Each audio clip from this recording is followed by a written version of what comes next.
So Donald Trump and the White House are in full panic mode today, as essentially they've been making you a lot of promises that they can't keep. I want to go over what these promises are and why they can't keep them. Breaking tonight, President Trump says the U.S. is ahead of China in artificial intelligence, despite what others may be claiming. Also tonight, the president saying inflation is right where he thought it would be after a small increase from May to June. President once again pressuring the Federal Reserve to cut its key interest rate and is touting a new trade deal with Indonesia. All right, so that's the news from Fox. They're basically saying, hey guys, there's no inflation, everything's awesome because Trump said so. And they're saying, hey, don't worry about China and AI because the USA's got to get better AI. And as I tell you guys several times on this channel, be careful on these job numbers and investment numbers they keep touting, because the AI stuff is essentially smoke and mirrors. Let me show you what I mean. This is Howard Lutnick talking about all of these wonderful AI jobs. Have a listen to this. So we got a huge AI arms race, Mr. Secretary. The other day, I saw a robot walking through San Francisco. I think he was jaywalking. But how soon are we going to see these things take over? Everyone's talking about AI.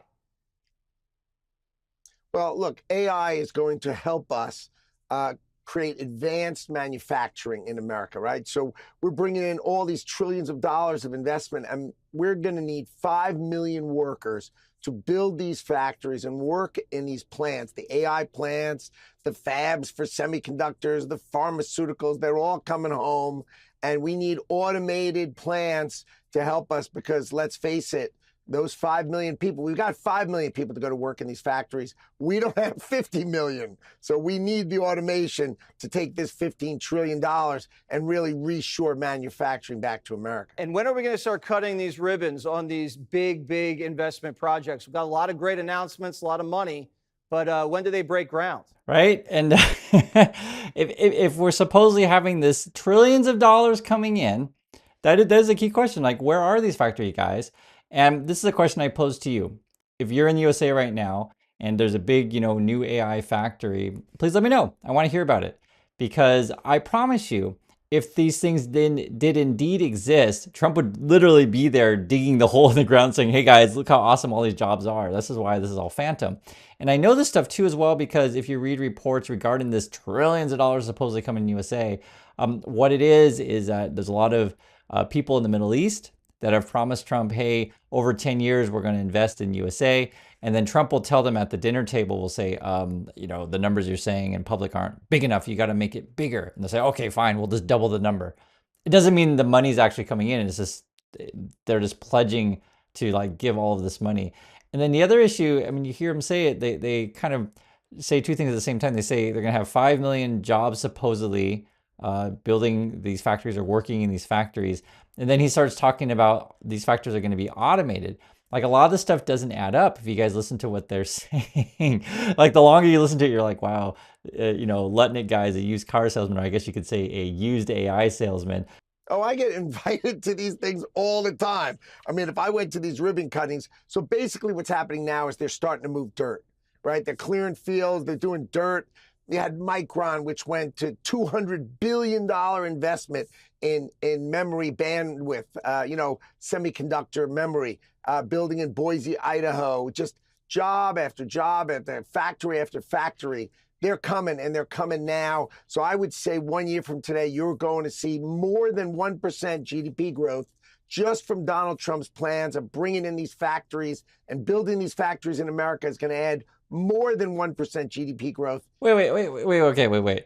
First he said they're going to add 1% GDP growth, and then they said now we're going to add more than 1% GDP growth. Like, they're just pulling numbers out their butt. That's basically what this is, and I want you guys to see this. So he actually mentioned a thing in Boise, and I was kind of curious what he was talking about. I believe he's talking about Micron. So this was back, it says June 23rd, 2025. Micron is inching closer to completing its 15 billion memory chip factory at its headquarters. This is from the Idaho Statesman. Now, you have to understand this. I looked for information on this stuff. And if you live in Boise, please let me know. I honestly want to hear the truth on this stuff, because I'll be frank with you guys.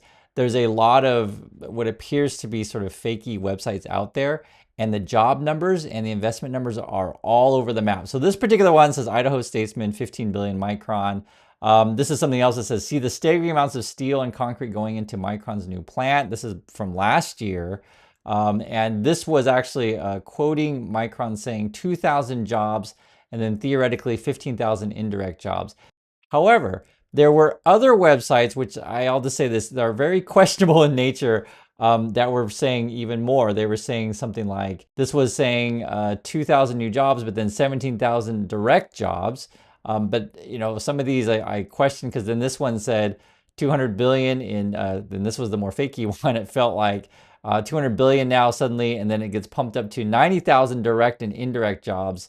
And so how did we get from the 2,000, I guess, theoretical jobs at this plant that's not even finished, that may or may not be done by 2027, to suddenly now we have 90,000 jobs? What I'm trying to tell you is that these numbers all appear to be pumped up, and I don't know exactly where the money is coming in to pump up these sort of, questionable claims. Mr. Secretary, what's been going on behind the scenes with this economic engine? Well, you've got more than $15 trillion of committed investment coming into America. So we know the economy is going to be that's a pledge, but they're claiming committed investment. So it's very questionable. Let's watch more, though. On fire. You know it. Plus, you've got the tariff revenue pouring in. So Donald Trump is feeling very, very strong. And that strength is going to show up in his trade deals. So what he said to Indonesia today was very simple. Open your whole market. And I mean, open it. No tariffs, no trade barriers. And you can only pay us 19%. Think about Donald Trump. He's opening markets for our businesses to export, and he's earning us 19% to pay down our debt. I mean, he is fixing the trade deficit. Okay, so they're claiming some sort of deal with Indonesia. They're claiming Indonesia is going to pay, but it doesn't really make sense. As you guys know this, you're going to end up paying the tariffs. So this is the misinformation there. And then we're claiming now that we're going to be selling a bunch of stuff to Indonesia, I guess. That's the claim. I think they're probably claiming agriculture and energy. And remember, the whole point of the tariffs were to get countries, I guess, like Indonesia to come and invest in USA so that you all have a job. Right? Do you guys remember this stuff? That was what they were promising. Whether or not Indonesia is going to build factories in USA, I mean, that's what I'll ask you guys. Please let me know if you've seen any of that money coming in. What would you say about this, John? Well, I think with AI, as Howard and the president said, we're going to need more workers in this country, because President Trump, as the greatest economic developer that this country's ever had, has brought back this record amount of foreign direct investment and a record amount of U.S. investment going back into job creation. But the mix is going to change. AI will take jobs away, like software development, because AI can write code, but AI can't wire a building, do plumbing. I mean, if kids go into the trades today, they're all going to be making 150 grand, and they'll have amazing lives, build companies, start businesses. I mean, this is part of the boom of America, because middle class, working Americans will never have had it as good. They have lower taxes, lower regulations, and more opportunities to go to work to build things. We need people. We really need, because we're building so many factories in the country, and so AI can help with that. But what also is going to help are going to be robots. You know, the robots, I think, are going to be a big deal, and that's going to help also. So according to them, everyone's going to go into trade and construction, I guess. AI is going to replace coding and other, white collar type jobs. This is from what they're saying. And I'll tell you guys this, I've said several times on the channel, I used to work in construction. I grew up with this stuff in Oregon. I also worked on farms. And at that time, Americans don't want to do these kind of jobs. I baled hay. I did insulation. If you guys don't know, this kind of stuff is dirty. It's fiberglass. And yes, it can pay well, but there's just a lot of Americans that don't want to do that kind of stuff. I pick berries, these kind of things. Now, will AI and robots help with this stuff? Who knows, right? So maybe not, but I question if Americans want those kind of jobs.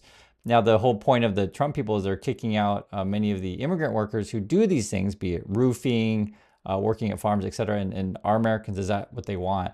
All right, so we'll be able to have Fox News pumped into Indonesia, so every single person in that country can watch Jesse Watters Primetime? Exactly. That's exactly it. And we're going to do that. We've got it in Vietnam so far. You're already in the UK, so that's that's so good. But we've got lots of deals. All right, good. We've got lots of deals on the table. And it's so I guess that's also their plan. Get Fox News in every country in the world. Well, I think the equivalent of Fox News in UK is probably Sky News, and you guys can let me know on that. Whether or not you're going to get like Fox News kind of equivalents in Vietnam and Indonesia, I wouldn't put it past these people. Ask Murdoch on that. My understanding though, Rupert Murdoch is getting old and he's going to pass the business on to his kids, but all this stuff is connected, and the more you see this stuff, you realize, wow, this is all a scam. Put tariffs on us, and we did not put tariffs on them. And our labor, as you know, tends to be more expensive than global labor. So we have an expensive comparative labor market and an asymmetric tariff regime that makes us non-competitive. And what happens? Our entire industrial base moves away in the classic Adam Smith thing. If the invisible hand of Adam Smith is on your back, pushing you out of America, lo and behold, take decade after decade after decade, there's none left. So what's fascinating about this stuff is someone like a Lutnick or Trump, they'll be the first ones to chase after cheaper labor, right? So these guys are promising you jobs, but they're part of the class of people that be like, hey, I don't want to pay my workers any money. I don't want to hire, overpriced Americans. I want to go find the cheapest workers possible. And these are the type of people like Lutnick, Trump, that it, right? Would take American companies and look overseas for cheaper labor. Or if you do have jobs in USA, these people are anti-union. They are against the workers. And Trump has a history of not paying his workers. Like, you have to know who these people are. So what President Trump is doing is he is righting that. He is fixing that ship right now, and he's doing it his way, which is a powerful way to say that asymmetry is going to reverse. We are going to have the lowest tariffs that we sell outward and higher tariffs that you're going to pay to come in, right? And that is going to level the playing field. We're still going to have comparatively expensive labor, but at least the government is going to level the playing field. It's going to stop like dumpers coming in. It puts tariffs on steel and aluminum and copper, and you're going to see it on lumber, and you're going to see it on all sorts of products. But the idea is to level the playing field. And if you level the playing field for America, Americans always win. And I want to understand the modern American economy. So when you go to Walmart, where do you think that stuff comes from? It's a simple question, right? And I think all of you know it comes from overseas. So essentially, cheap toys from overseas, be it Vietnam, Indonesia, China, or whatever, right? Costs are less over there. So companies moved, I'm talking about toys, for example, or shoes or clothes or whatever. And then in USA, our jobs are different. We don't make that stuff anymore. So I guess from Lutnick's point of view, if we make a deal with Indonesia, are we bringing those kind of jobs back, or make whatever deal with Vietnam is? Are we moving factory jobs from Vietnam back to the USA? Is that their plan? It doesn't really make sense, and they're even admitting the American worker is paid more, which isn't really hard to figure out. I think we all know that. But what is that going to do to costs? Or if we do indeed put tariffs on other countries, that will raise costs at places like Walmart. So I mean, no matter how you slice this, I don't think the stuff that they're saying adds up. And that's sort of why I present these things to you, and I want to get your thoughts on it. So I'm fine having an honest conversation about this stuff. Unfortunately, most people aren't out that, want to. They just want to just tout you a bunch of crazy nonsense. This is sort of the headlines today from the Wall Street Journal. Trump effect starts to show up in the economy. New data reflect the president's tariff and immigration policies are boosting inflation and weighing on jobs. And if you're curious, also just a different perspective on how you can develop a country in cities, I just did a video. It's called Future Cities in Korea at Busan, and I did put that on my vlog channel. You can find it there. And I went to an expo talking about essentially developing smarter cities and investing in your people and in your quality of life. So it's a different perspective you may not have seen before, and check it out on my vlog channel. So anyway, I do appreciate your time, everyone, and I'll catch you all in the next video.